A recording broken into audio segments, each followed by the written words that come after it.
Bonjour à tous et merci d'être avec nous. Nous sommes déjà le vendredi 6 septembre et tout le monde est là. Monsieur Mado est arrivé. Monsieur Philippe Nava, bonjour. Bonjour. Et Monsieur Girard Ramassami, bonjour. Bonjour. Avec eux, on va parler de forum d'association dans deux communes différentes. Sinon, on va recevoir aussi Olivier Aramouta, qui est président de l'association de la Fédération du tourisme de proximité. Parlons un petit peu de cette fédération au moment où le tourisme a quelques difficultés. La danseuse indienne professionnelle Raïssa Nagapin sera aussi avec nous et va terminer avec Manik Tia Siseka, la chroniqueuse du ZCL News, qui nous parlera d'une nouvelle rubrique dans sa chronique, mais aussi elle nous parlera d'un ouvrage qui vient de sortir, qui s'appelle d'une écrivaine, une autrice, comme on dit, qui s'appelle Nel Tinta Negra. L'actualité, c'est Iman News. Bonjour. Bonjour Danick, bonjour à tous. Aujourd'hui, au niveau de l'actualité, nous allons parler de la rentrée du recteur vert qui s'est fait à la MFR de Petit Canal. Il sera aussi question de la visite de l'école de musique de Basse-Terre. On parlera de ce job dating qui a eu lieu hier concernant le recrutement de 14 alternants au port maritime. Et il sera aussi question de santé de nos exploitants agricoles. Voilà pour les titres. Mais on reviendra tout à l'heure, mais comme nos invités sont déjà là, on va commencer tout de suite avec eux. Dans l'ordre, M. Madou, M. Nabab et M. Girard Ramassami. Vous avez tous les trois parlé, Madou, de patrimoine, mais aussi de forum des associations. Alors comment ça se présente? On va commencer par Wemao, même par Vieux Habitants. Bon, allez, on commence par Vieux Habitants. Alors, bonjour déjà aux spectateurs, aux gens qui nous regardent. Bien, c'est-à-dire que chaque année, hein, comme à l'accoutumée, nous organisons, nous mettons en place un espace réservé aux associations du territoire. En fait, c'est un moment de partage, effectivement, et qui permet aux associations de mettre en œuvre sur...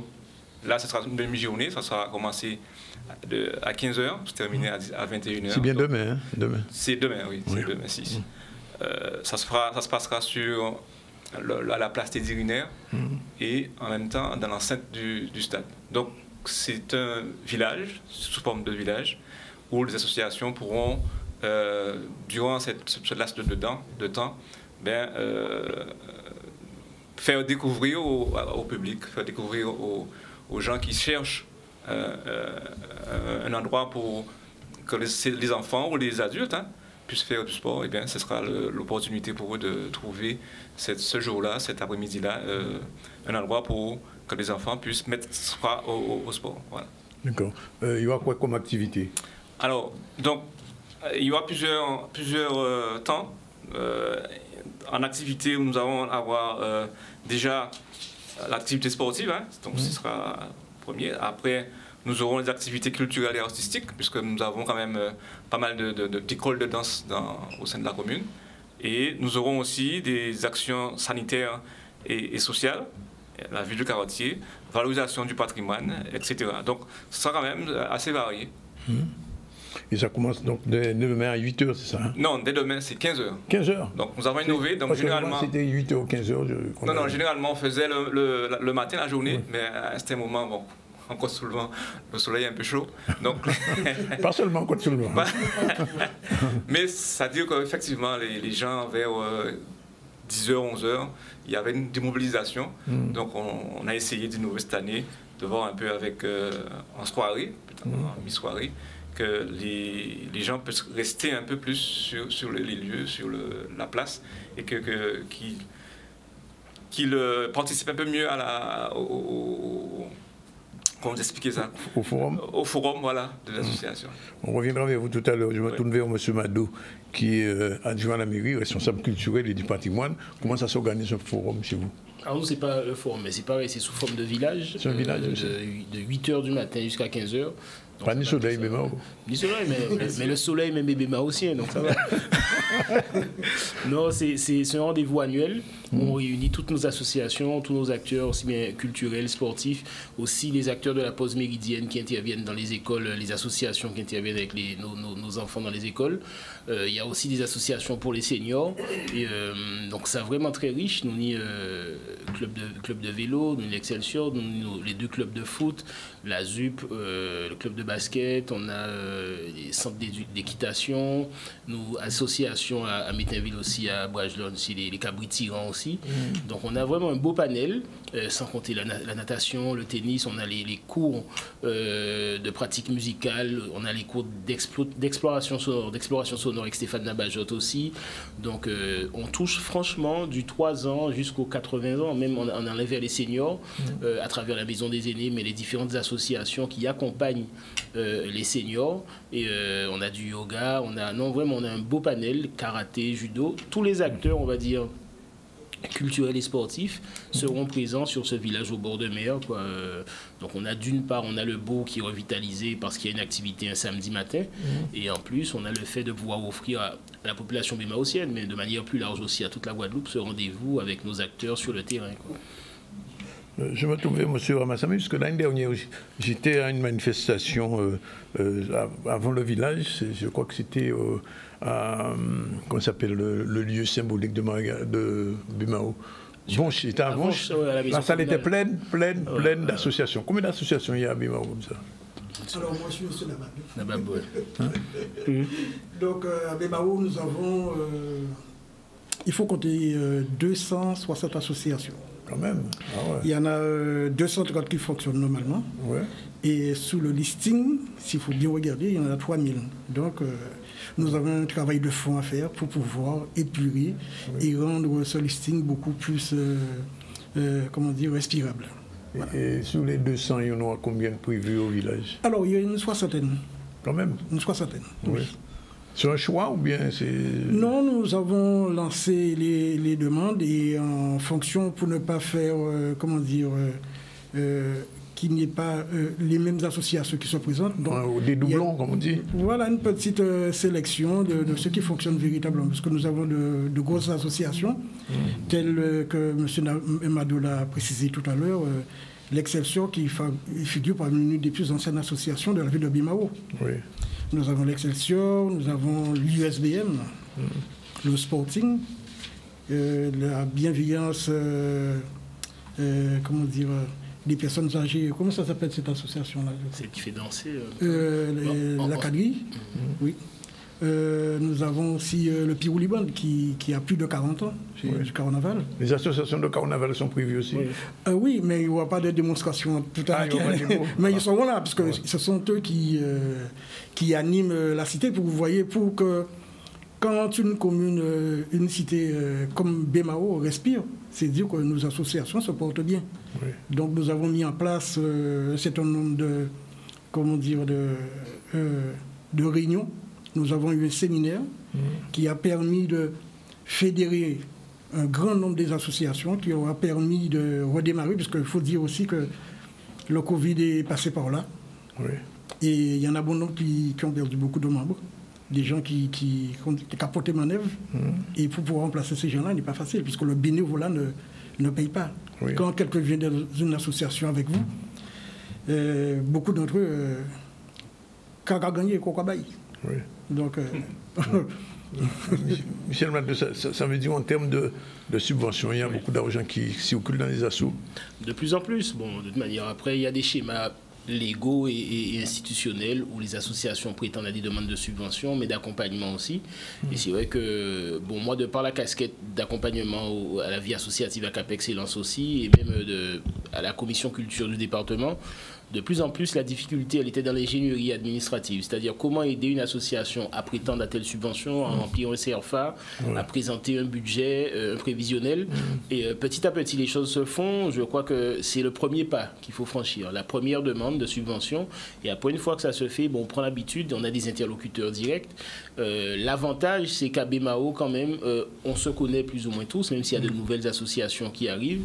On se connaît plus ou moins tous. Et ce qui est important, c'est de donner du sens au mot tissu associatif. On arrive vraiment à avoir une sorte de toile où un tel connaît tel monde, on connaît les présidents, on connaît les acteurs sur le terrain.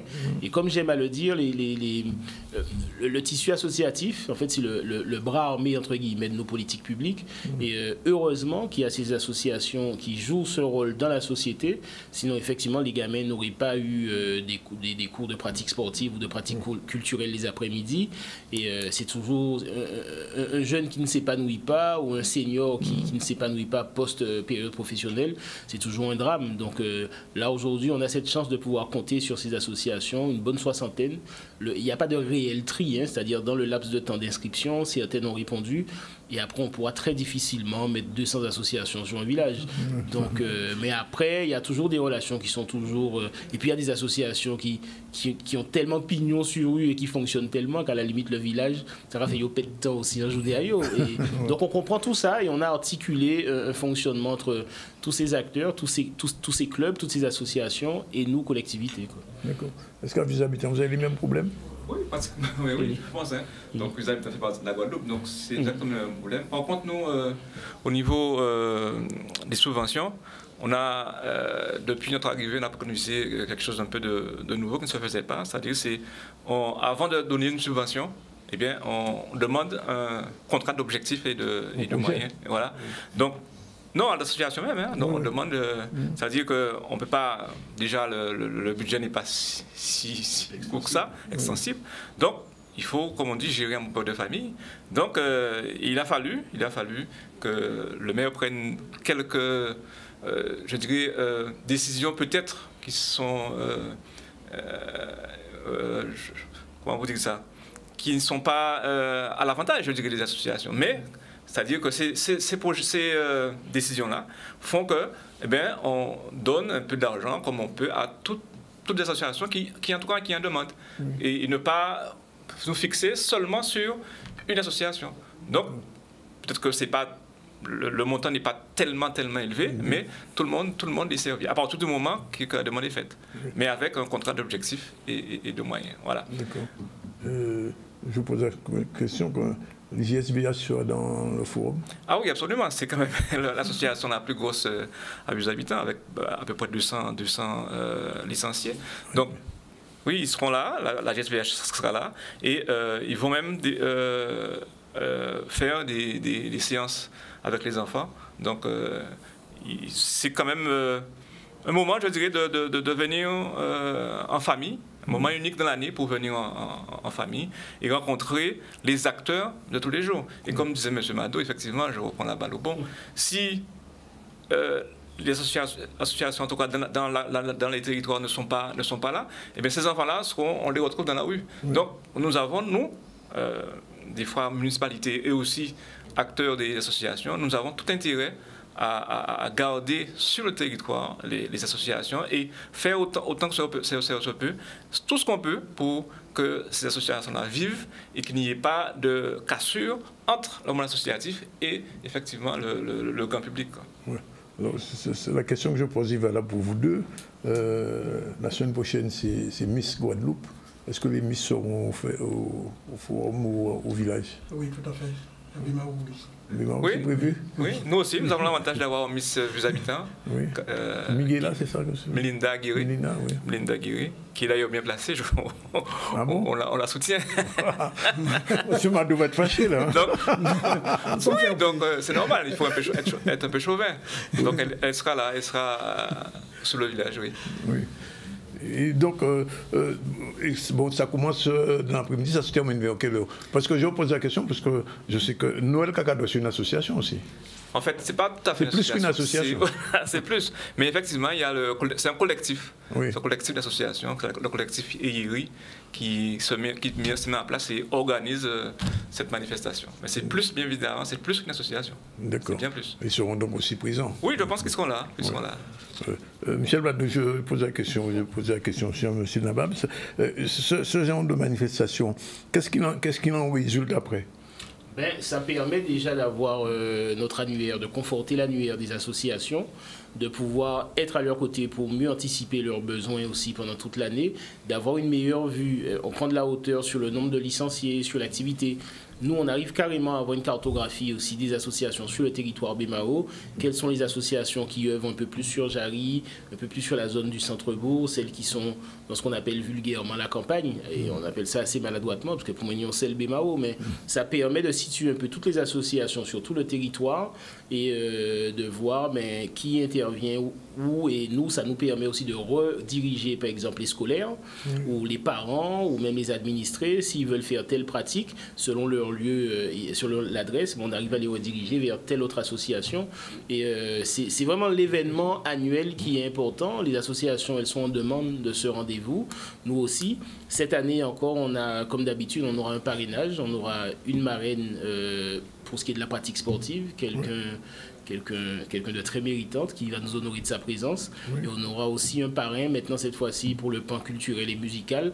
Donc on essaie vraiment de lier. L'an dernier c'était Guillaume Sidicina qui était champion du monde kickboxing et full contact. Donc on essaie toujours de garder le lien entre ceux qui sont issus du tissu associatif qui ont réussi, ceux qui sont encore acteurs, qui transmettent dans la transmission, et tout ce tissu associatif qui vient sur ce bord de mer avec des espaces de restauration et aussi des espaces de démonstration par rapport à la pratique même sportive ou culturelle, et de l'animation aussi de 8h à 15h. C'est un beau rendez-vous annuel qui nous plaît à ne pas rater. Nous, élus, la population vient en famille et les parents viennent des fois s'inscrire à des pratiques avec leurs enfants. Et c'est vraiment un beau rendez-vous, on a hâte d'y être, quoi. Juste une dernière question à vous deux. Est-ce qu'il y a du bois et manger dans ce genre de réunion? Du bois et manger. Ce n'est pas un banquier. Pardon? Ce n'est pas un banquier. Ah, bon, non, je n'ai pas dit que c'est un banquier, mais je pose la question. Non, on pourra. Nous aurons 2 personnes qui seront là, que, à travers les demandes, les gens pourront se substanter. Oui, quand même. D'accord. Oui, oui, il faudra avoir quelque chose. Pas vous de faire, non, pas du tout. Ce sera du local. Et pour revenir à ce que Michel disait, que les associations que nous avons, c'est que leur présence est vivement recommandée. Pourquoi? C'est pour permettre aux parents, dans un premier temps, de gagner du temps pour joindre les associations, pour pouvoir inscrire leurs enfants et eux-mêmes. Parce qu'on inscrit les enfants, mais soi-même, on peut vaquer une autre occupation, c'est-à-dire si les enfants font du sport, mais vous avez le loisir, et vous permettre d'y arriver. Voilà. Iman? Oui, j'avais juste une question pour l'après-JO. En fait, est-ce que vous pensez que les associations, il y aura un regain d'intérêt pour les associations sportives, puisqu'on a quand même eu des vainqueurs? Est-ce que vous pensez que ça va soutenir la pratique? Je ne sais pas. Moi, je crois que la Guadeloupe n'a pas attendu les JO pour avoir cette ferveur en termes de pratique sportive. La preuve, là, il y a dit Guadeloupe, terre de champions. Quoi qu'elle n'a pas trouvé des fois nous fort dans trop bitin aussi qui pas spécialement positif, mais la Guadeloupe arrive à produire de très grands champions justement à travers les pratiques et ces associations et ce bénévolat, ces formateurs de tous les jours, ces encadrants. Donc je crois la Guadeloupe n'a pas attendu les JO pour avoir cet amour du sport et cet amour de l'excellence même. Je veux dire, quand on prend Bélocian, on peut prendre Marie-Jo, effectivement. Et moi, le plus bel exemple que je prends, c'est Jocelyn Angloma, qui est arrivé au plus haut niveau, mais qui a démarré en Guadeloupe même. Donc, je veux dire que nous, on a cette passion, on a cette ferveur, on a cette compétence intrinsèque à savoir pourquoi Guadeloupe est fort et Guadeloupe est un sport. Et on voit la ferveur sur le tour. Donc, je crois que à la limite, on peut même dire que ce sont les JO qui sont fiers de la Guadeloupe. Mais voilà. Oui. Mais en fait, l'idée, c'est de comment vous allez capitaliser en fait le fait d'avoir eu ces vainqueurs en fait. Très sincèrement, quand on a des clubs, des associations qui sont parfois au point de refuser des adhérents, et c'est le cas, tellement il y a du monde et puis ils ne peuvent pas faire jouer tous les enfants. On va même au fond des choses.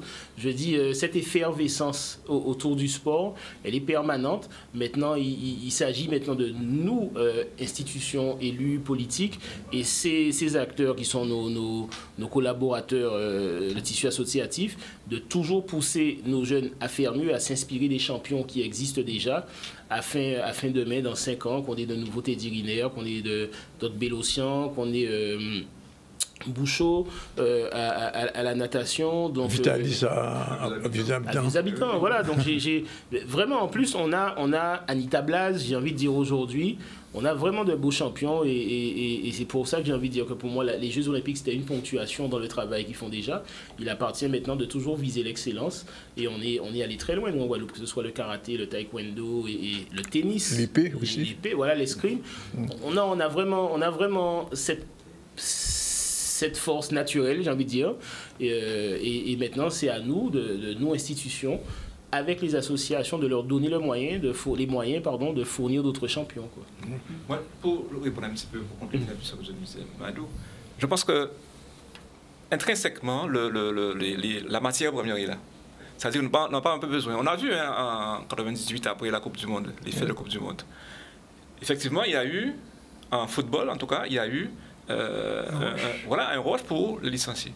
Mais moi, je crois que, puisqu'on a déjà, comme dit M. Mado, on a déjà la matière première, les enfants sont là. Ce qui manque, moi, à mon avis, ce sont les éducateurs. Les entraîneurs, éducateurs, les encadrants. Et c'est pour ça que par exemple, on va dire aux parents, justement, quand vous viendrez samedi inscrire vos enfants, mais vous aussi, inscrivez-vous. D'accord? Et faites en sorte que vos enfants soient suivis. Parce qu'un enfant suivi, demain, c'est une colonie vitaliste, c'est un déséquilibre. D'accord? Donc, et c'est là le mal du pays, à mon avis. Hein. Moi, je pense que, à part, en tout cas, tout ce qu'on peut trouver comme problème de sponsor, mais là, on a effectivement un problème d'éducateurs, d'encadrants, dans tous les sports en Guadeloupe. Oui. Merci, messieurs. En tout cas, alors, rendez-vous donc 15h. 15h, oui, samedi, jusqu'à 21h. On a tassé d'urinaire et ensuite aussi dans l'enceinte du stade. Et à Bémao? Bémao, c'est 8h, 15h. Où exactement? Au bord de mer. Bord de mer. Mais ça commence sur la mairie, sur le parc. On descend là. On va commencer depuis Place Chile devant la mairie. Là, il y avait des exhibitions, notamment il y avait l'Excelsior. Et nous, quand descendons sur le bord de la mer, il y a des clubs d'équitation, il y a l'association à Cabri de Tiran. Et aussi, après, on continue avec toutes les pratiques culturelles et sportives, les clubs de foot, handball, volleyball, tout ça sur tout le boulevard. Karaté, judo, kung-fu, escrime. Kenny dit bonne musique, Madou? Oui. Non, mais Kenny tambour, Kenny musique, Kenny danser, Tropical Dancer, à Jimmy Arbo aussi. On a une association aussi, Jimmy Arbo, qui fait du quadrille, qui apprend à danser du quadrille. C'est aussi, et c'est là que je découvre qu'il y a des jeunes et des moins jeunes aussi qui sont déjà passionnés par le quadrille. Donc, non, il y aura vraiment beaucoup de monde. C'est 60 associations qui ont joué le jeu. On en a encore inscrit hier, mais c'est un beau panel. Toute l'offre, elle sera présente à Bémao sur le bord de mer. Quoi. Merci. Un dernier point d'actualité avant la pause. Avant la pause, on va parler de la rentrée du recteur vert donc à la MFR de Petit Canal. Donc, cette rentrée a eu lieu pour permettre de mettre en valeur la filière verte. Il faut savoir qu'il y a 285 apprenants à l'agrocampus à Bémao et aussi 480 dans les maisons familiales rurales. On voit un reportage de Grégory Laps. Je suis là effectivement dans le cadre de cette rentrée scolaire 2024-2025. C'est un plaisir d'être présent aujourd'hui. L'objectif, c'est que pour les élèves qui bénéficient du meilleur enseignement possible et qu'ils obtiennent des diplômes, au niveau des diplômes, donc ça commence au niveau du CAP agricole, ce qu'on appelle le CAPA. Nous avons des diplômes en termes de bac, notamment ici des bacs professionnels, et puis des BTS agricoles. Donc l'objectif, effectivement, c'est que l'année scolaire se déroule le mieux possible pour les élèves et qu'un maximum obtiennent les diplômes. La rentrée s'est bien passée, on va dire, puisque les élèves sont arrivés depuis hier. On a le premier groupe qui est arrivé hier et aujourd'hui, on a le deuxième groupe. Ce deuxième groupe est constitué de nouveaux élèves qui font leur première entrée ce matin. On a eu 110 élèves pour le moment inscrits. Donc, il y a encore de la place puisqu'on a une possibilité d'accueillir 140 élèves. Au-delà, il y a d'autres objectifs puisque je suis par ailleurs le directeur en charge de l'agriculture. Dans mes missions premières, il y a la mise en œuvre de ce qu'on appelle le plan de souveraineté alimentaire. Ça veut dire augmenter les productions, que ce soit de fruits et légumes ou de viande. Il y a des besoins qui sont très importants. Concrètement, c'est produire plus localement pour mieux couvrir les besoins des populations localement. Donc c'est effectivement une voie privilégiée pour devenir demain agricultrice ou agriculteur. Il y a également toutes les formations en lien avec l'aménagement paysager, la nature, et puis également les soins aux personnes, tout ce qui effectivement est plus tourné vers la personne. Nous avons un bac pro, une filière aménagement paysager à travers un bac pro, une filière service à la personne au territoire, aussi toujours en bac pro, et une filière capage jardinier paysager, et aussi une filière 4e, 3e de l'enseignement agricole. Donc il y a une offre de formation qui est très diversifiée et qui doit permettre à tout un chacun de trouver sa voie, effectivement, et demain, d'être à la fois avoir un métier, d'être aussi inséré dans la société. Les deux priorités au niveau du ministère, ce sont les valeurs de la République. Ça, c'est très important. Et puis, c'est également d'assurer le renouvellement des générations. En Guadeloupe, on a une population qui est globalement vieillissante, mais c'est particulièrement vrai, c'est encore plus accru dans le monde de l'agriculture. Ça veut dire que si on veut réussir la mise en œuvre du plan de souveraineté alimentaire, il nous faut environ 200 nouveaux agricultrices et agriculteurs par an. Et donc, les MFR ainsi que les PLEFPA sont naturellement, je dirais, les établissements privilégiés pour former et diplômer les agricultrices et agriculteurs de demain. Nous avons de la place, il nous reste encore de la place dans toutes les classes. Donc, s'il y a des jeunes qui sont intéressés, qui n'ont pas eu l'affectation, la MFR recrute toujours. Voilà, il est exactement 12h et combien 59 minutes, il va être 13h, on prend la première pause, on se retrouve tout à l'heure avec nos prochains invités, Olivia Ramoutar, qui est la présidente de l'association Tourisme de Proximité, la fédération, même pas l'association, sont avec nous, et puis Raïssa Nagapin, qui est une danseuse que Iman va découvrir en direct dans le ZCL. On a un plaisir à recevoir tous ces gens. À tout de suite.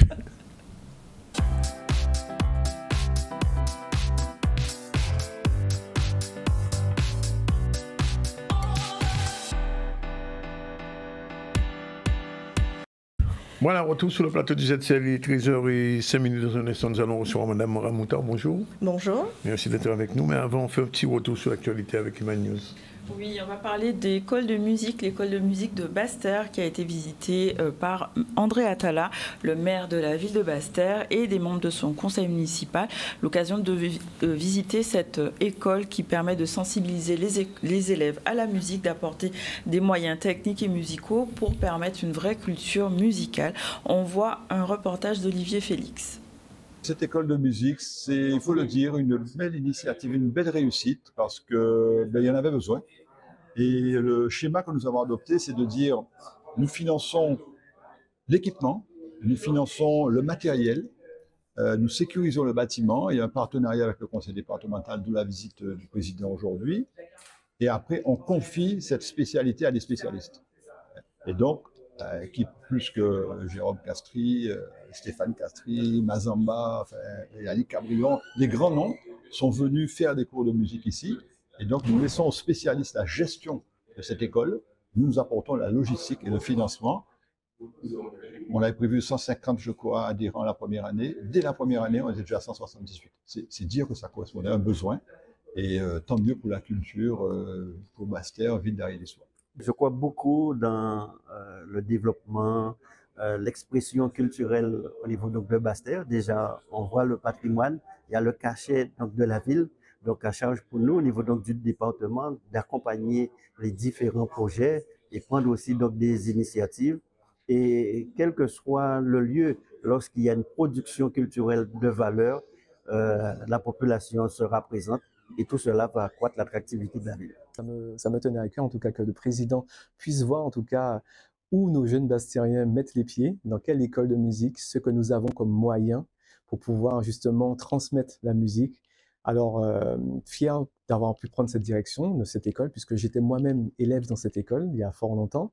Et aujourd'hui, nous avons une belle école qui a été rénovée grâce à la ville de Basse-Terre, grâce au département. Nous avons ce qu'il faut pour pouvoir continuer le travail, transmettre. Nous avons une très belle équipe pédagogique dans la transmission. Nous proposons plusieurs instruments, nous avons des ateliers d'ensemble, nous avons du violon, nous avons de la flûte, nous avons de la batterie, de la guitare, du piano, du chant, du steel pan. Nous avons vraiment pas mal un panel de choix. Nous avons des enfants depuis l'âge de 3 ans pour l'éveil musical et jusqu'à notre doyenne à 92 ans. Voilà, dans cette école. Donc, voilà, il n'y a pas de limite d'âge. Voilà, il manque la danse, n'est-ce pas? Bien, alors, je voulais dire, on va recevoir Mme Olivia Ramonta, présidente de la Fédération du tourisme de la Guadeloupe. Et aujourd'hui, elle commence avec nous un petit parcours sur la Fédération. On envoie tout de suite le générique.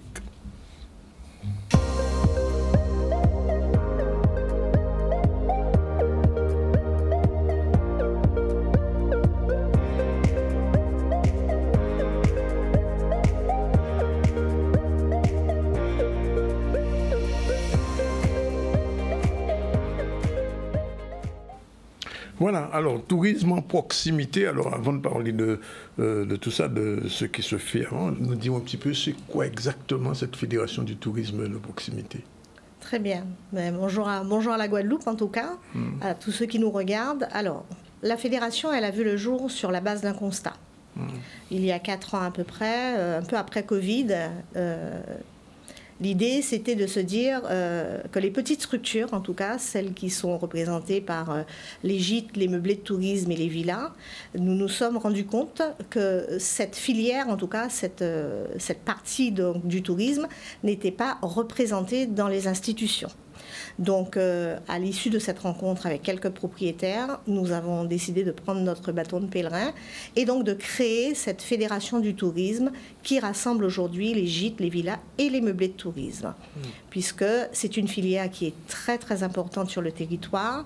Et là où c'est intéressant, c'est que géographiquement, elle est positionnée sur tout le territoire, Guadeloupe et les îles, et nous représentons une force économique très très importante. Oui. Alors, quand on dit tourisme de proximité, pourquoi proximité? Alors, proximité, alors c'est bien de me poser cette question-là, parce que c'est vrai que ce n'est pas le libre-service de proximité du coin, c'est vraiment la proximité que nous avons avec notre clientèle qui fait donc la différence avec l'hôtellerie, hein, où on vous donne les clés de votre chambre et vous êtes autonome. La proximité dans nos hébergements, c'est celle que nous avons avec nos clients. C'est-à-dire que nous, les professionnels du tourisme de la Fédération, en gîte, en meublé, en villa, nous passons du temps avec nos clients. Je dis toujours que nous sommes les premiers ambassadeurs, en tout cas de la clientèle, puisque nous sommes les premiers à leur donner donc les adresses incontournables, les lieux à visiter, et les plats qu'il faut déguster, les incontournables de la Guadeloupe. Donc nous passons du temps, c'est une histoire, c'est un moment de convivialité que nous avons donc avec notre clientèle. Mais alors quel type de touristes fréquentent les gîtes? Parce qu'on dit souvent ici, c'est des touristes sac d'eau qui viennent, qui achètent un Cinobol et qui rentrent dans le bateau. Pas du tout, il ne faut pas dire ça parce que d'autant plus... je pose la question. Voilà, d'autant plus qu'à la Fédération, et je suis très contente de pouvoir le dire, il y a des hébergements de très très grande qualité, nichés un peu plus dans toute la Guadeloupe, des hébergements qui sont en gamme, hein, du 5 étoiles. Du 5 étoiles, ah ben, bien sûr, en hébergement. Bien sûr. Et donc en fait, il y a énormément de très très belles villas et de sites parce qu'aujourd'hui on a des propriétaires qui sans arrêt donc font le travail de monter en gamme et voilà. Mais de façon globale et générale, nous avons une clientèle famille en gîte touristique. Pourquoi? Parce qu'il y a de l'autonomie. Donc les familles louent leur hébergement, ils sont absolument autonomes, donc ils peuvent cuisiner, ils peuvent rentrer quand ils veulent, etc. Et donc ils sont autonomes dans leur villa. Et puis cette proximité aussi avec les propriétaires, il se passe des choses. Souvent les propriétaires les emmènent au carnaval, les emmènent dans un lait rose, les emmènent dans un spectacle de danse, on organise des manifestations. Donc c'est vraiment, le mot proximité, nous y tenions et il prend tout son sens. Oui. Alors quand le touriste arrive chez vous, vous le prenez pratiquement, j'ai envie de dire, vous la main dans la main, pratiquement. Mais alors, ça veut dire que vous pouvez lui préparer à manger, etc. Ou bien il vient avec son... Non, alors, nous, on a un panel de services, hein, comme j'ai dit tout à l'heure. De plus en plus, le propriétaire de gîte se réinvente. Il se réinvente parce qu'on a une clientèle justement qui est en mutation et qui demande justement cette notion de service de plus en plus. Donc effectivement, nombreux parmi nous offront donc des services à la carte. Hein. Ça peut être des repas, des petits déjeuners, des services ménage. On parle aujourd'hui dans la filière de gîtes touristiques all-inclusive. Donc il faut notamment par exemple pour la clientèle locale hein, qui fonctionne différemment que la clientèle de passage hein, qui est là pour 15 jours. Mais la clientèle locale, elle vient souvent pour des formules week-end, etc. Donc, il faut proposer autre chose. Et donc, à la Fédération du tourisme, nous parlons de ça, nous échangeons sur différentes pistes de travail sur lesquelles nous devons nous adapter justement à ces différentes clientèles. Alors, par exemple, imaginons là aujourd'hui, on m'a dit qu'il y avait quoi, 300 personnes là, oui, nous sommes un peu plus de 350 adhérents. Mais il y a plus de gîtes que ça. Mais beaucoup plus. Alors, imaginez qu'il y ait quelqu'un qui a un gîte en ce moment, qui vous regarde et qui dit « Ah, bah, ça, qu'est-ce que vous êtes en train de lui dire? Qu'est-ce que vous voulez lui dire ?» La première chose que j'ai envie de lui dire, c'est de rejoindre la Fédération du tourisme. Pourquoi? Parce qu'aujourd'hui, vous avez une vraie représentation de la filière. Aujourd'hui, nous sommes représentés partout, dans toutes les institutions. Ça ne l'était pas. Je rappelle que ça ne l'était pas. Aujourd'hui, les services de l'État nous font confiance, la région, le département, le CTIG. Aujourd'hui, nous travaillons en collaboration. Ils ont compris qu'aujourd'hui, nous représentons une filière importante. Et donc, je demande donc à tous ces propriétaires qui nous regardent et qui ne sont pas encore à la fédération, mais de faire l'exercice de nous rejoindre parce que c'est une famille. Nous les représentons et surtout, nous défendons leurs intérêts auprès donc de ces institutions et tous les sujets qui nous intéressent comme la formation professionnelle, la partie réglementaire, etc. Et à la fédération, nous sommes très très bien organisés parce que nous avons donc des commissions de travail qui travaillent donc justement, qui produisent sur ces différents sujets.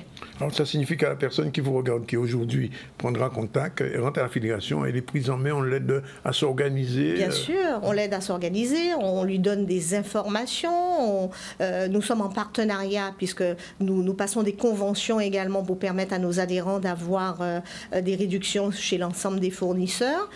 Donc qu'est-ce qu'on a fait? On a fait un travail donc, de proximité avec ces fournisseurs, identifier un petit peu tous les besoins qui tournent autour de nos métiers et nous sommes allés voir tous ces fournisseurs sur lesquels nous avons conventionné pour permettre à nos adhérents d'avoir des réductions. Ça peut être de la peinture, ça peut être du linge de maison, ça peut être des meubles, etc., de l'électroménager. Donc voilà. Donc aujourd'hui, nous représentons une force et cette représentation aussi. Et il y a des sujets qui nous intéressent. Vous savez, c'est le message que j'ai envie de faire passer ce matin. On n'est pas fort tout seul dans ces petits gîtes derrière son jardin. Il faut absolument aujourd'hui qu'on puisse être attaché à une organisation, puisque quand on veut faire bouger les lignes, il n'y a pas de secret, il faut être ensemble. Alors, je pose quand même la question, est-ce que dans votre organisation, vous touchez aussi bien les îles, par exemple les îles du Sud, Marie-Galante, Désirade, les Saintes, ou alors est-ce que uniquement c'est en Guadeloupe continentale? Ah non, toute la Guadeloupe et ses îles. Et d'ailleurs, nous avons bien fait les choses à la fédération puisque nous avons découpé le territoire. Hein. Nous avons des vice-présidents qui sont dispatchés sur le territoire et nous avons une vice-présidente qui s'occupe des îles en la personne de Betty Pessery qui est propriétaire d'hébergement et Marie-Galantaise. Donc elle s'occupe donc de la partie des îles. Oui. Alors on ne va pas entrer dans le détail, mais je vous pose quand même la question, ce sera l'occasion d'en reparler.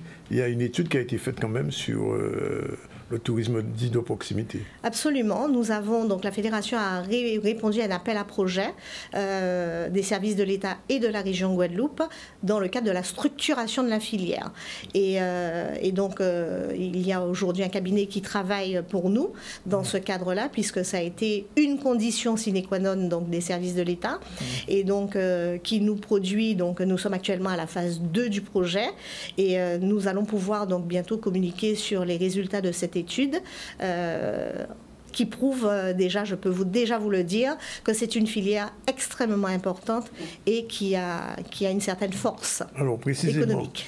Sur 350 adhérents, ça fait combien de chambres à peu près pour la Guadeloupe? Alors aujourd'hui, ce que je peux déjà donner comme chiffre, c'est que en fait, avec 350 adhérents, nous avons déjà dépassé le nombre de lits touristiques qui se rapportent à l'hôtellerie. Ça veut dire que nous représentons aujourd'hui 5 fois plus de lits touristiques que l'hôtellerie. D'accord.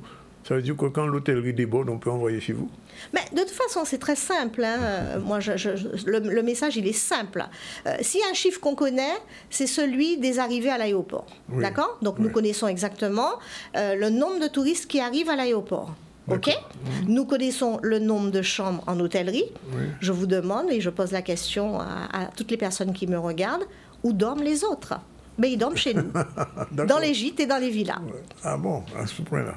Alors, l'autre question quand même importante, c'est que la fédération s'est organisée, s'est structurée, mais est-ce que les gîtes aujourd'hui répondent, je ne dis pas à la demande, mais à la qualité? Parce que quand même, entre un hôtel à 5 étoiles, on m'a dit qu'il y a des gîtes à 5 étoiles, mais est-ce que l'ensemble des gîtes aujourd'hui montent en gamme, comme on dit? Alors, c'est l'objectif de la fédération, c'est aujourd'hui tirer cette sonnette d'alarme, parce que je pense que la clé, en tout cas, pour la Guadeloupe et pour cette clientèle, c'est vraiment cette montée en gamme qui est déterminante. Et nous, ce travail-là, nous le faisons. On parle beaucoup de tourisme durable. D'ailleurs, on ne parle même plus de tourisme, hein, on parle de durabilité dans tout ce que nous faisons. Et notre objectif aujourd'hui, c'est que nos adhérents puissent justement emprunter donc ce chemin de la montée en gamme, de la visibilité et bien évidemment, plus on sera visible, plus on sera en gamme, plus on aura de la clientèle et plus on aura un chiffre d'affaires intéressant. Alors cela dit, on vient de passer, enfin on était dans la période touristique. Globalement, j'ai lu votre interview dans le quotidien. Ça n'a pas été ce que vous souhaitiez cette année? Non, alors c'est vrai qu'il y a eu cette période de vacances, juillet et août. Nous avons quand même espéré, en tout cas, un peu plus de clientèle.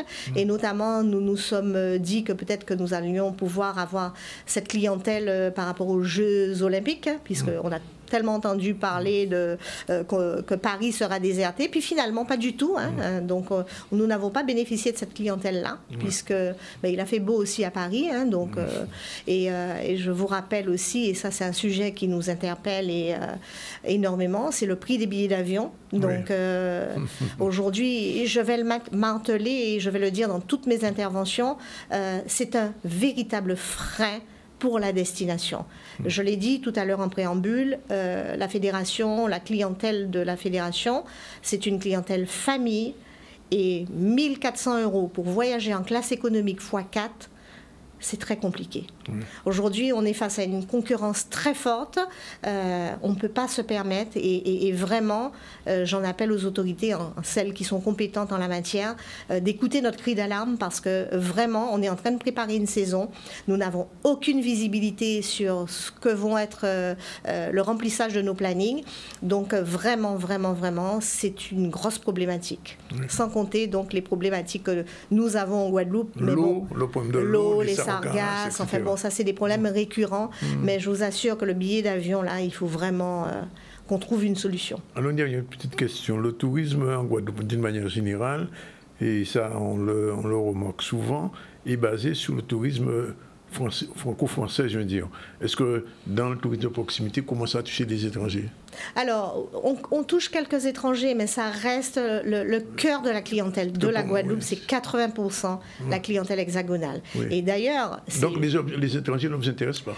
Ah ben bien sûr, évidemment, nous voulons cette clientèle étrangère qui vienne d'autres destinations. Notre objectif, c'est aussi d'avoir cette clientèle avec un pouvoir d'achat un peu plus élevé, puisqu'on a une clientèle, et ça aussi c'est l'appel que je fais, notamment au CTIG, qui fait déjà ce travail-là, mais que nous demandons vraiment d'accentuer, et justement de ne pas être dépendante de cette clientèle hexagonale à 80%, mais plutôt aller voir d'autres marchés, la Suisse, le Benelux, et je sais que le CTIG travaille en ce sens. D'ailleurs, il y a bientôt Top Reza et à mon avis, l'objectif c'est d'ouvrir, bien sûr, d'ouvrir d'autres destinations pour pouvoir capter une autre clientèle parce que c'est nécessaire. C'est nécessaire. Bien, Oulia, on te remercie d'être venu et on va vous recevoir après l'autoprésage, j'imagine. Absolument. Bien. On se dit à bientôt. À très bientôt. 13h22, on revient à l'actu avec Iman News. Merci, Madame On va parler de recrutement d'alternants pour le port maritime.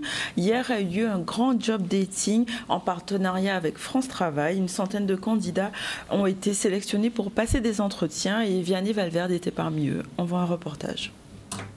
Nous sommes ce matin au cœur de nos installations portuaires de Pointe-à-Pitre et nous venons de signer une convention avec le GIEC, qui est une convention de renouvellement, de relation de confiance que nous avons depuis plus de 10 ans avec le GIEC et qui a pour objectif de recruter 14 alternants au sein des équipes du Grand Port Maritime de Guadeloupe. Il n'y a pas de développement économique si on ne forme pas les hommes. Et les adhérents du groupement d'employeurs, ils sont une bonne trentaine, comme le port autonome, sont des gens qui ont dit à un instant T, on va se développer dans ce territoire et on va se développer pour ce territoire et on va travailler avec les hommes du territoire. C'est ça la grande particularité du groupement d'employeurs pour l'insertion et la qualification. C'est un engagement très fort sur le développement de compétences et sur la formation des hommes pour entrer dans une stratégie qu'on appelle une stratégie de qualité et de création de valeur ajoutée, de manière à ce que les entreprises puissent, embaucher localement, développer les compétences localement et se développer aussi. Alors ce job dating, il est important puisque d'abord il est organisé avec nos partenaires du GIEC et de France Travail qui s'appuient eux-mêmes sur les organismes de formation. Donc ils nous servent de relais au sein du territoire. Le principe, c'est que nous souhaitons nous appuyer sur les forces vives de la Guadeloupe, les jeunes de la Guadeloupe qui sont en parcours de formation, avec aujourd'hui des missions à proposer au sein du Grand Port Maritime de la Guadeloupe qui sont de très bon niveau. Les job dating devraient se faire plus souvent parce qu'il y a beaucoup de jeunes qui cherchent du travail et que on n'a pas forcément l'expérience nécessaire pour intégrer une entreprise directe. Et avec les job dating, on nous apprend comment aller vers une entreprise, comment se présenter. Ça nous permet aussi d'échanger beaucoup de choses et peut-être aussi pour l'avenir, pour nos projets personnels. Avec l'entreprise, on pourra aussi, si l'entreprise est d'accord, on pourra se projeter aussi avec les entreprises et ainsi de suite. 14 alternants donc, qui seront dans un parcours à la fois de formation, mais également intégrés dans les équipes du Grand Port Maritime de Guadeloupe. Les activités dans lesquelles nous visons ce type de profil sont autour de la maintenance informatique, les démarches qualité, sécurité et environnement, également tout ce qui concerne l'assistance comptable et financière. Donc c'est de profils assez variés que nous visons d'intégrer dans nos équipes pendant une durée de quasiment 2 années. Voilà, on va faire notre deuxième pause publicitaire et on revient tout à l'heure pour nos prochains invités.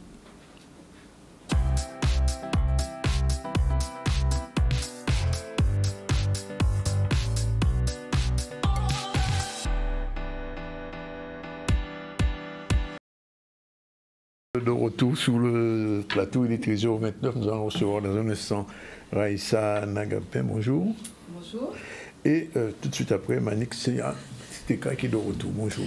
Bonjour. Enfin, de retour provisoirement. Hein, bon. Oh là là. Bien, mais on fait un petit retour sur l'actu rapidement avec Iman News. Oui, on va parler des exploitants agricoles, de la MSA et du centre de santé. Donc, des nouveaux moyens sont mis en place pour pouvoir intégrer les personnes qui sont exploitants et retraités agricoles, notamment en matière de santé. On voit un reportage fait par Satyam.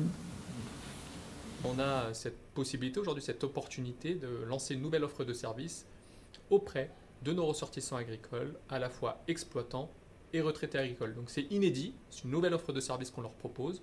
On est très heureux de leur proposer cette offre de service qui converge pleinement avec notre mission de service public en tant que caisse générale de sécurité sociale. Besoin très fort, notamment par rapport à nos agriculteurs et nos retraités agricoles. On connaît parfois la difficulté de leur activité, de leur métier, au quotidien, ils délaissent parfois aussi leur santé, ils méconnaissent leurs droits. Donc face à ces fragilités qui sont rencontrées par nos ressortissants agricoles, conjuguées aussi à de la précarité, l'enjeu aussi de santé et d'accompagnement médico-social est fondamental. Donc leur proposer cette prise en charge qui a été aussi soutenue au niveau national est très satisfaisant et doit répondre aussi à des réels besoins en la matière pour notre population agricole guadeloupéenne.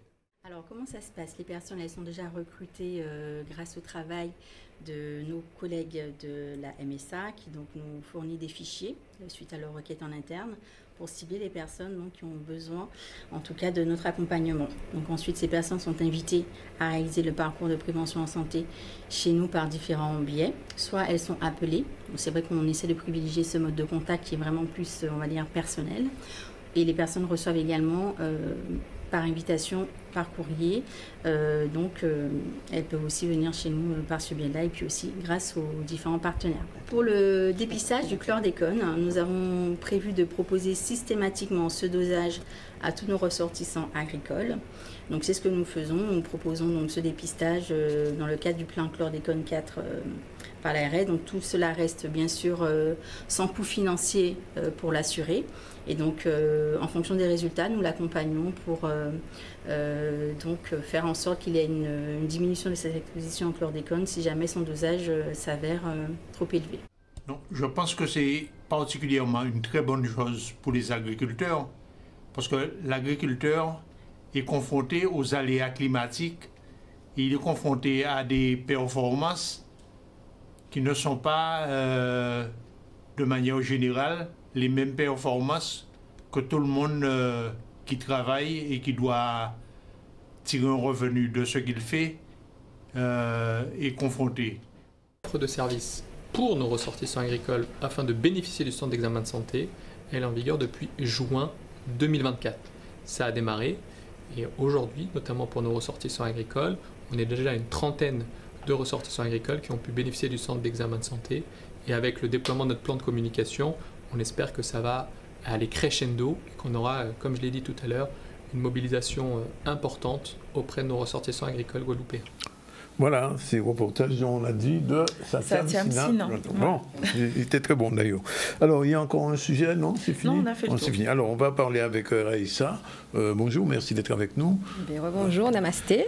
Il y a longtemps qu'on vous avait invité. Bon, enfin, vous êtes tout le temps en voyage, madame? Pas seulement en voyage, au travail, le métier de maman aussi, qui demande beaucoup de temps, qui est chronophage. Donc, c'est pas évident de concilier tout. Alors, juste une première question. Moi, je connaissais les danses indiennes de la Guadeloupe, mais je ne faisais pas la différence avec le barata. Quelle est la différence entre ce que fait d'autres personnes, je ne vais pas citer le nom aujourd'hui, et ce que vous faites? Déjà, il faut savoir que la danse indienne regroupe plusieurs catégories, donc notamment les danses classiques, les danses folkloriques, les danses populaires. Donc ici en Guadeloupe, la danse traditionnelle qu'on appelle danse traditionnelle indienne de Guadeloupe, c'est un peu comme une danse folklorique. Et la danse classique, c'est vraiment... Ça se danse plus en Inde? On va retrouver, mais c'est vraiment dans des villages. Ce ne sera pas loin de la ville, c'est pas des lignes. Voilà, exactement. Ce ne sera pas dans des salles de spectacle, tout ça.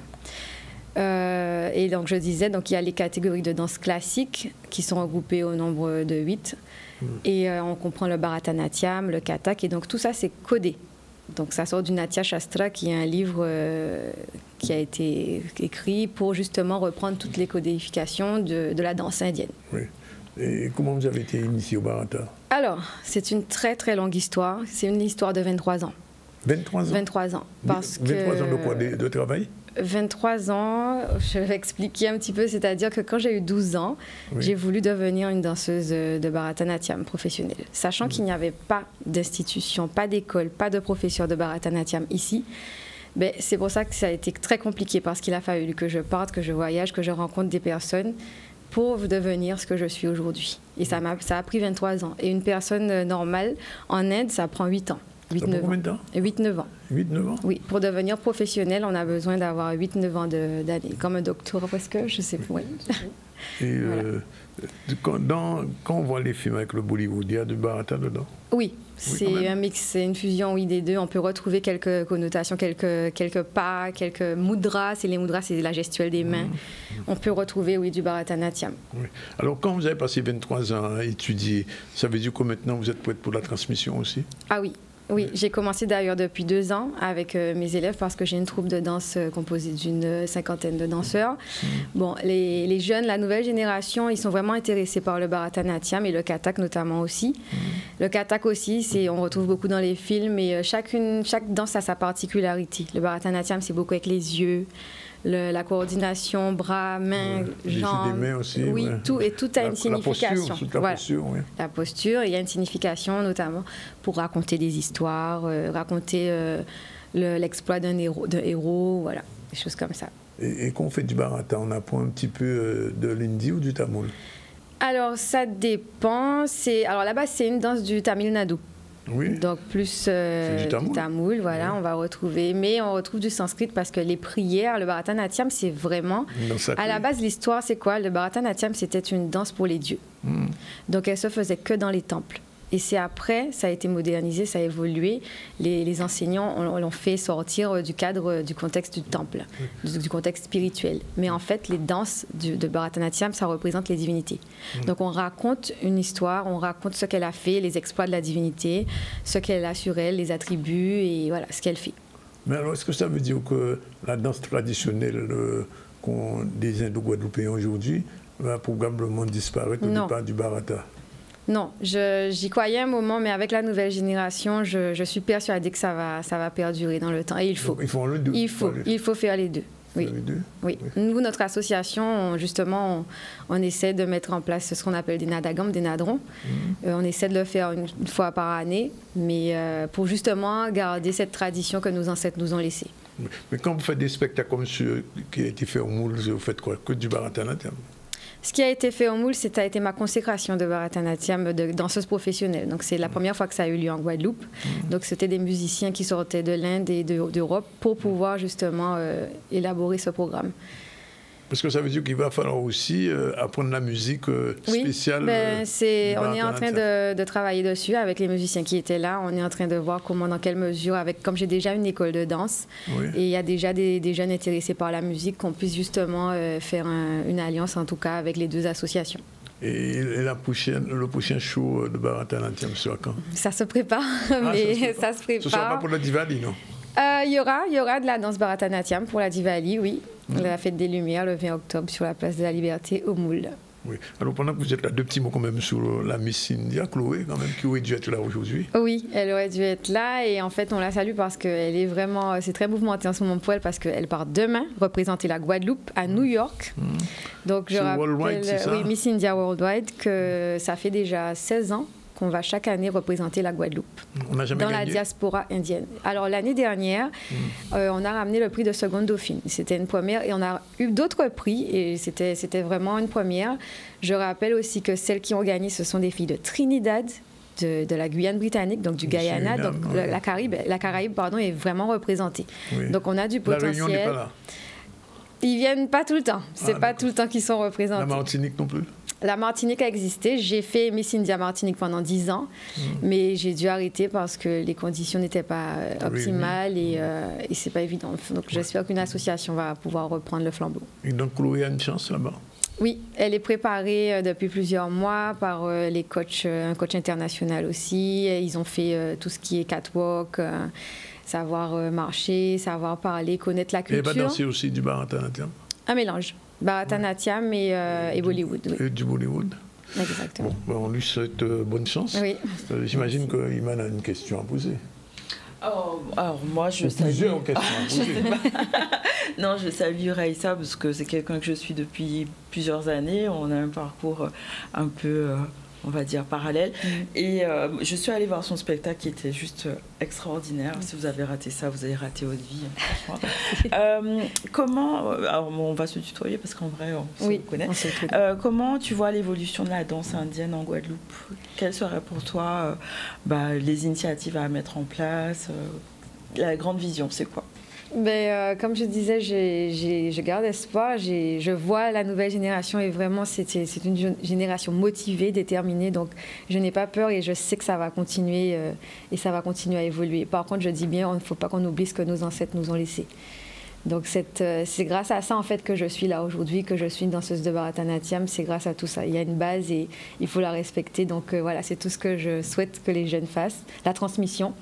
Mais je pense qu'il y a de forts débouchés, même internationaux, parce que je suis déjà invitée sur Paris Voilà, enfin, je ne dis pas plus que ça, mais il y a des débouchés possibles, donc voilà. Donc des projets à venir artistiques, pédagogiques, j'imagine aussi. Pédagogiques, oui, parce que je suis enseignante au lycée Faustin Fleurette et on a déjà commencé à mettre toute l'année scolaire des projets culturels en lien avec les 170 ans de présence indienne en Guadeloupe. Donc voilà. Donc, elle viendra souvent pour en parler, je pense. J'imagine. De toute façon, j'ai déjà pris mot avec Chloé à son retour. Oui. Elle vous a dit ça? Oui, elle m'a dit. À son donc, retour ça sera avec plaisir. de New York, elle viendra ici nous raconter un peu ce qui s'est passé. Elle m'a même promis de nous envoyer des photos. Bien, on va changer de sujet. On va parler de littérature orale, surtout avec Manique générique.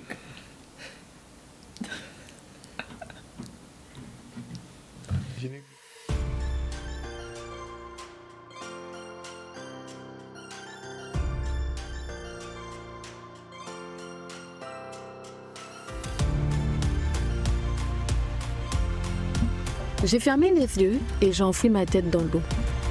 Mes cheveux flottaient à la surface, me remerciant de les avoir libellés. Ils se laissaient porter et leur repos était bien mérité. Quant à mes oreilles, curieuses, elles essayaient de percevoir les grondements des vagues de la plage de Courcelles à l'île de Marie-Galante.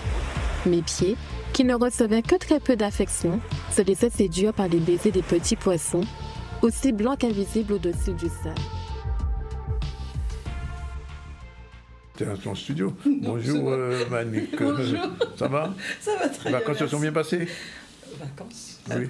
Il n'y avait pas de vacances. Bon, j'ai rien dit.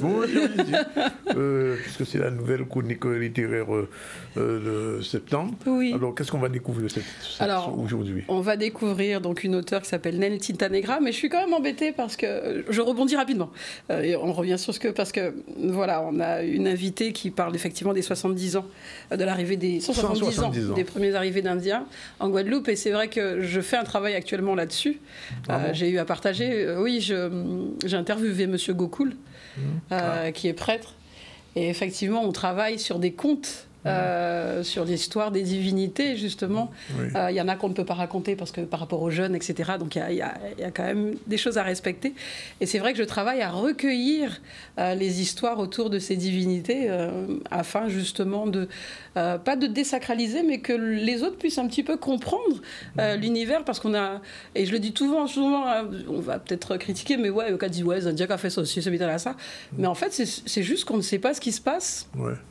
Et c'était vraiment dans aller comprendre un petit peu pour éviter ce genre de discours. Tu as dit qu'il faudra aller un jour à une cérémonie et tu comprendras tout de suite. Le Mayéma, j'ai déjà fait. Ah, tu as déjà fait le Mayéma? Vous mangez Colombo, on l'a fait. C'est pas ça le Mayéma, c'est pas manger. Non, mais en plus, à la fin quand même. Parce qu'un bon Mayéma, d'abord, il faut faire une diète pendant une dizaine de jours avant. Oui, porter des vêtements blancs. Et venir totalement. C'est pour ça qu'on fait la Diwali en fait. On veut rendre déjà cette première fête indienne populaire. En fait, ça n'appartient pas. On essaie de la faire. C'est là une fête guadeloupéenne et pas une fête indienne maintenant. C'est notre objectif en fait. Tout à fait. Donc voilà. Donc voilà, c'est vraiment. Donc il y aura un livre là-dessus. Pour le mois d'octobre, effectivement, on aura un audiobook avec des contes. Enfin pas des contes parce que ce sont vraiment les histoires des divinités. Oui, tout à fait. Pourquoi il a le nez, la trompe d'un éléphant à la place d'un nez. Enfin, et c'est hyper intéressant de comprendre tout ça et de voir que finalement c'est pas éloigné des religions tout court, c'est-à-dire que il faut dire merci, il faut dire la gratitude, exactement. Toutes les histoires sont basées sur une morale. Oui, j'ai bien vu. Et si tu fais les choses mal, ça arrive. Non, mais c'est ça qui est hyper intéressant. Donc je viendrai vous interviewer. Je pense que ça peut être intéressant sur l'histoire justement du Barata, voir comment on peut travailler sur un petit podcast, un petit truc sympa. D'accord. Avec plaisir. Donc on revient. Encore le ZCL. Bien, alors, revenons à notre Nel Tintanegra. Nel Tintanegra, donc... C'est colonel. Colonel, oui, mais c'est un créole, et en fait, on a fait le diminutif Nel, parce qu'elle était administrative sur une page Facebook, et donc on l'appelait colonel, et elle a rajouté Nel Tintanegra, donc encre noire, puisqu'elle aime tellement écrire qu'elle a l'impression... Voilà, c'est de l'encre. C'est pas du sang, c'est de l'encre, et effectivement, donc elle a voulu se prénommer comme ça. Elle est juriste de profession, mais elle aime beaucoup écrire, et notamment donc l'ouvrage qu'on va découvrir, c'est Forme ses châtaignes. Quel nom qu'a eu? Alors on a dit Forme ses châtaignes, nom c'est fruits à pain. Ouais, c'est un son fouille un peu. Oui, mais c'est pas sûr. Enfin bref, que tout le monde retienne l'expression parce qu'il y aura un jeu. Alors aussi, voilà, sur les nouvelles chroniques, il y aura un jeu. Donc les personnes pourront répondre sur la page Facebook et le premier commentaire que j'aurai qui est bon, il aura un livre audio. Donc bien retenir l'expression forme ses châtaignes, nombre ses friapins. C'est pas très bon pour qu'un homme soit friapin, mais bon, ça c'est sans problème. Je ne me sens pas friapin. À manger, il friapin. À manger, friapin. Donc elle nous plonge en tout cas dans une intrigue amoureuse où effectivement Kelly, donc l'héroïne de cet ouvrage, est mariée, mais brusquement disparaît son ami. Et en même temps, une séparation d'avec son conjoint. Son mari, son ami, une copine à elle disparaît du jour au lendemain. Du jour au lendemain, une copine à elle disparaît. Et c'est vrai que dans le même temps, une séparation d'avec son mari. Et là, donc, se posent les vraies questions. Il y a anguille sous roche. Bah oui, il y a anguille sous roche. Qu'est-ce qui fait qu'une copine disparaisse et le mari se sépare? Selon toi, mais non, il ne s'est rien passé. Mais non, il ne s'est rien passé. La copine n'est pas partie avec le mari. Ce que tu es en train de dire là, non, c'est pas vrai. On fait pas ça. On fait pas ça chez nous. Donc voilà, oui, c'est vraiment, en tout cas, pour les amoureux, en tout cas, de ce type d'ouvrage et d'intrigue, c'était important de le mettre en voie, sachant que c'est le premier d'une série. Donc le premier s'appelle Kelly, donc pour pouvoir justement connaître un petit peu ce personnage. Et il y en a d'autres à venir qu'elle nous prépare pour la suite. D'accord. On écoute un extrait? Oui, on écoute un extrait. J'espère que le son est bon. Hein? Ouais. Elle lui en avait parlé, mais il avait persisté à mentir, soutenant qu'il était sobre. Elle savait bien qu'il mentait, plantant ainsi le premier clou dans le cercueil de leur mariage. Kelly se mit alors à l'observer attentivement et comprit qu'il était totalement drogué lors de ses plaidoiries et que lorsqu'il quittait le cabinet, c'était en fait pour rejoindre Jordan et d'autres amis peu fréquentables qu'il avait autrefois. L'arrêt des drogues et la diminution drastique de l'alcool avaient pourtant été la condition imposée par Kelly pour qu'elle accepte de se mettre en couple avec lui. Puis, qu'elle l'épouse, et il avait juré de ne plus tomber dans ce type de travers. Pourtant, non seulement il n'avait pas tenu sa promesse, mais il s'était également mis à mettre sa carrière et leur cabinet en danger par de tels agissements. Pire, il lui mentait éhontément, ce qu'il n'avait jamais fait jusque-là. Kelly avait tenté de lui faire aller voir un psychologue. Il avait accepté, sentant sa femme lui échapper, mais ne s'y était en fait jamais rendu. Ceci aussi, elle s'en était aperçue avec le temps. Malgré tout cela, Kelly était restée et avait rattrapé chacune de ses bévues professionnelles, s'épuisant au travail et redoutant de rentrer chez elle, ne sachant jamais si son mari s'y trouvait ni dans quel état. Bébé, il faut que tu me dises ce qui se passe maintenant. Parle-moi, insista Kelly, de plus en plus inquiète. Je me rappelle maintenant. Elle était là, allongée dans le lit, elle était nue. De quoi tu parles, Chris? Demanda Kelly, tentant de masquer son angoisse grandissante. Mia, souffla-t-il en plongeant son regard dans le sien. Elle ne mentait pas. Elle a bien été violée. C'est ma faute qu'elle... C'est ma faute. On est de retour. Bien, alors, j'ai entendu un petit peu, alors, le son, il faut oui, il va falloir que je regarde ça. Je crois qu'il faut... je ne sais pas si c'est pas comme ça dans mon studio, il faut que je regarde ça, oui, je vais vérifier ça. En plus, il y a un petit écho. Il y a un petit écho. Alors, une réverbération. Oui. Alors, cette nouvelle rubrique, nouvelle chronique, aujourd'hui, alors il va y avoir un petit jeu, c'est ça? Alors, il y a un jeu, mais il n'y a pas que le jeu, il y a aussi également ce qu'on a appelé depuis quelque temps, pour ceux qui nous suivent sur les réseaux, ce qu'on appelle scène de vie. Oui. Alors, c'est vrai qu'on reçoit beaucoup de témoignages de nos abonnés qui nous disent un petit peu dans quelles conditions ils utilisent les livres audio. Oui. Et c'est vrai qu'on a voulu en faire des bandes dessinées, des petites scénettes, carrément. Oui, on se fait plaisir. J'ai pensé à toi, hein, Karim. Je me suis dit que... Je sais. J'ai dit que ça te ferait plaisir, et c'est vrai que, voilà, là, on a une petite série animée, pas animée parce qu'on est sur de la BD fixe, mais qui met en scène donc l'utilisation du livre audio. Là, par exemple, on est dans le cas d'un embouteillage avec une maman et ses enfants qui font du bruit à l'arrière et qui se demandent qu'est-ce qu'elle va faire, et ça rentrait très bien dans la thématique de la rentrée. Et elle choisit donc sur ce trajet justement un conte en audio afin que ça se passe mieux pour tout le monde, que les enfants soient un peu plus heureux, et effectivement, ils sont contents. Maman, c'est génial les embouteillages, donc oui. Pourquoi pas. Donc certains, effectivement, au lieu d'utiliser la radio, vont écouter nos audiobooks, et c'est rendre hommage un petit peu à tous nos abonnés avec cette volonté de mettre en BD. En moyenne, Manick, un audiobook, combien de minutes à peu près? Oh là là, une moyenne. Alors, ça va dépendre des genres. Sur un roman, on va avoir une moyenne de 2 à 3 heures, sachant qu'on a qui vont durer 8 heures quand même.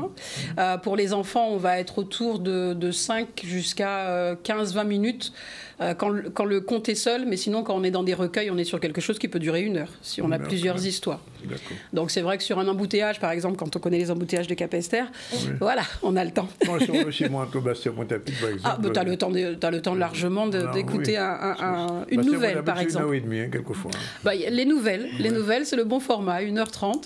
Et puis ça peut changer de... Ignon bel visage, en gros fesses. Ça peut aider à oublier les embouteillages. Oui. Alors, ce jeu, finalement. Alors, ce jeu, donc justement, sur l'expression forme ses châtaignes et nomme ses fruits à pain, j'aurais voulu que ceux qui nous écoutent aujourd'hui puissent nous dire ce que ça signifie et dans quelles circonstances on le dit. Voilà. Et donc, cette personne remportera un livre audio de son choix. Je n'impose pas, c'est un livre audio de son choix dans notre catalogue.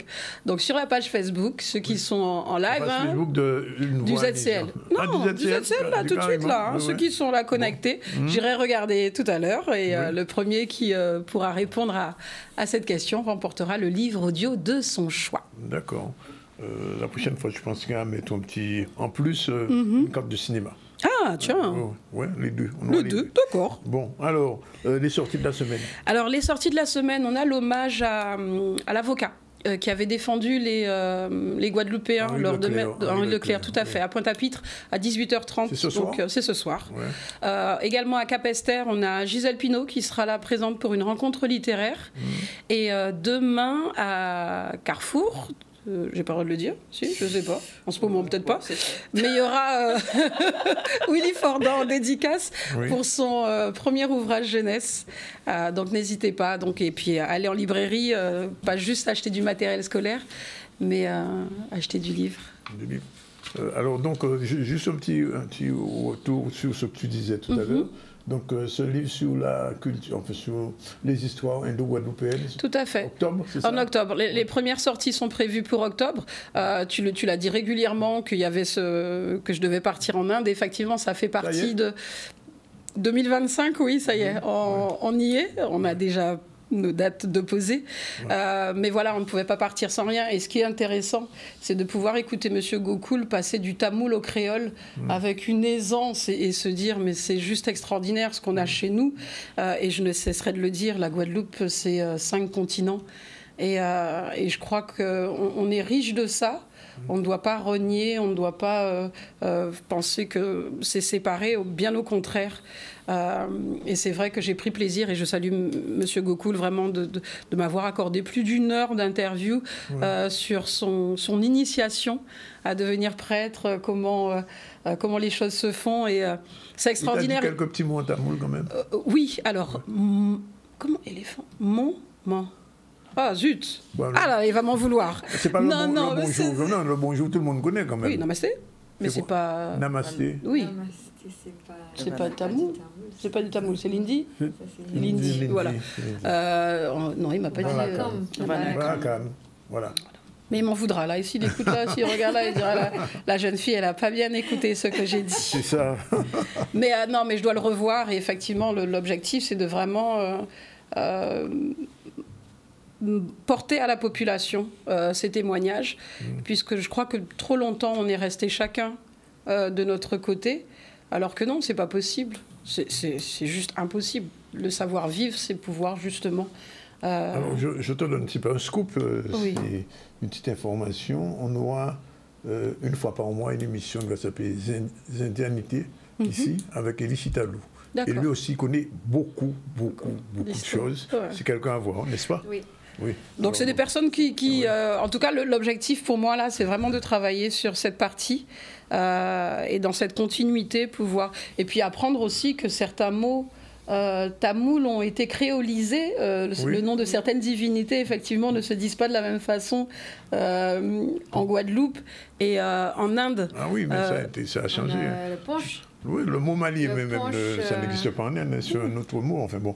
Oui, c'est un mot tout Mariamma, mais on la considère comme un peu la Vierge Marie un peu ici. Il y a le punch, par contre, c'est pas du tamoul, c'est punch, en hindi qui veut dire 5, les 5 éléments, les 5 ingrédients. En Mahapa, je ne sais pas si on dit ça en créole. En Mahapa, oui. Ouais, en Mahapa, c'est du tamoul. Sans compter même les noms des gens. Qui sont les Indo-Guadeloupéens. Beaucoup de noms ont été changés. Ah oui, complètement. Complètement changés. Oui, bah oui. On voit l'origine des mots, des noms. On se dit, c'est-à-dire les gens qui étaient ici à l'état civil dans les années au début du XXe siècle. Oui, ils écrivaient phonétiquement. Et il y a d'ailleurs, je crois qu'ils ont écrit les prénoms. Voilà, c'est même pas les noms, c'est les prénoms. Voilà, donc il y a des cas comme ça aussi. Les prénoms. Ce qui fait que tu trouves des gens en Guadeloupe qui ont le même nom et qui n'ont rien à voir. Parce qu'on avait pris deux prénoms, comme si tu avais un Jean-Claude ici, un Jean-Claude Matouba. Et puis on dit, des Jean-Claude c'est parents, mais finalement ils ne sont même pas parents. Bon, allez, c'est fini pour aujourd'hui, il est 13h57. On revient sur l'actualité rapidement. Rappelle les sites avec Emma News. Rapidement, aujourd'hui, alors on a vu la rentrée du recteur vert à la MFR de Petit Canal. On a eu aussi la visite à l'école de musique de Basse-Terre. Un petit tour sur le job dating qui a eu lieu hier par rapport aux alternants et aux ports maritimes et des questions aussi de santé pour les exploitants agricoles. Voilà, on a reçu Michel Madou, élu aux affaires culturelles à la mairie de Bimao. Il était accompagné de Philippe Nabam. Pourquoi? Parce qu'il y a un forum des associations, non, un village des associations à Bimao qui commence demain.